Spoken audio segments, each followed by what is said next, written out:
The fairies of the spirata planum paint the realms with chroma. But where exactly do they learn the skills for their jobs? Well, it's time to go back to school as we enter Flutterby Falls School for the Gifted and explore the Flutterby Faculty, who teach the painters all they need to know.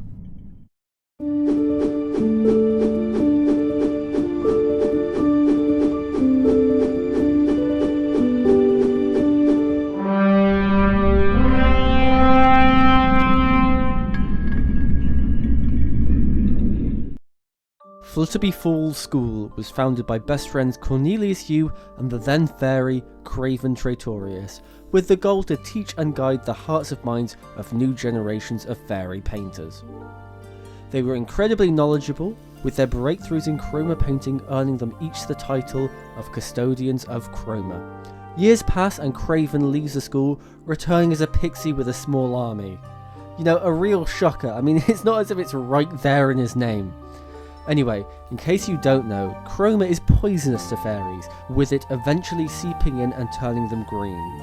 If a fairy is painted with too much chroma, their wings fall off and they are left disgraced as a pixie. So think twice if you splat another fairy in your deck, Flutterby players. You're slowly poisoning them. The school has a sala which was repurposed to be a prison for said pixies in times of war, but it's mysteriously empty. Make of that what you will, but it could mean that this school isn't as innocent as it seems. Whilst we haven't been introduced to all of the teaching staff in card form yet, here's the ones we know about.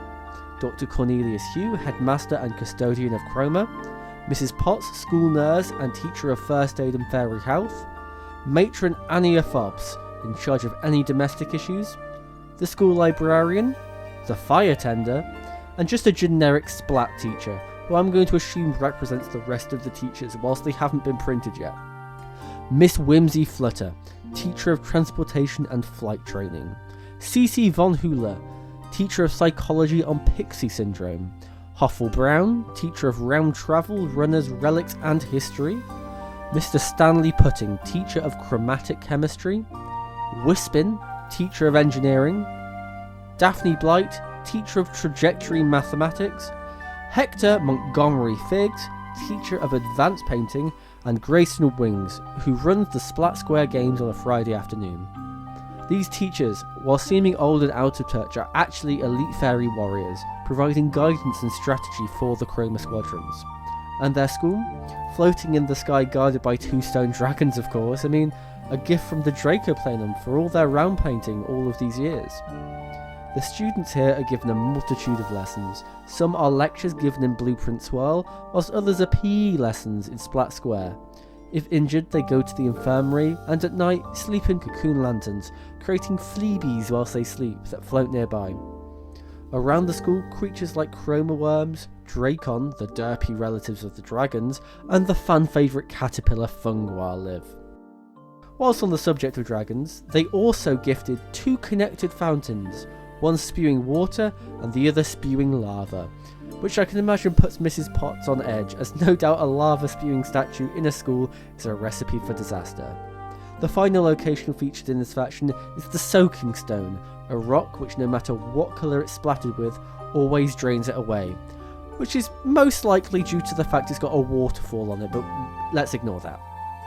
The school supports the nearby Chroma Squadron in their fight against the fallen stone pixies, providing them with more paint pots for their modified prism sprayers and full palettes for the finer details of round painting.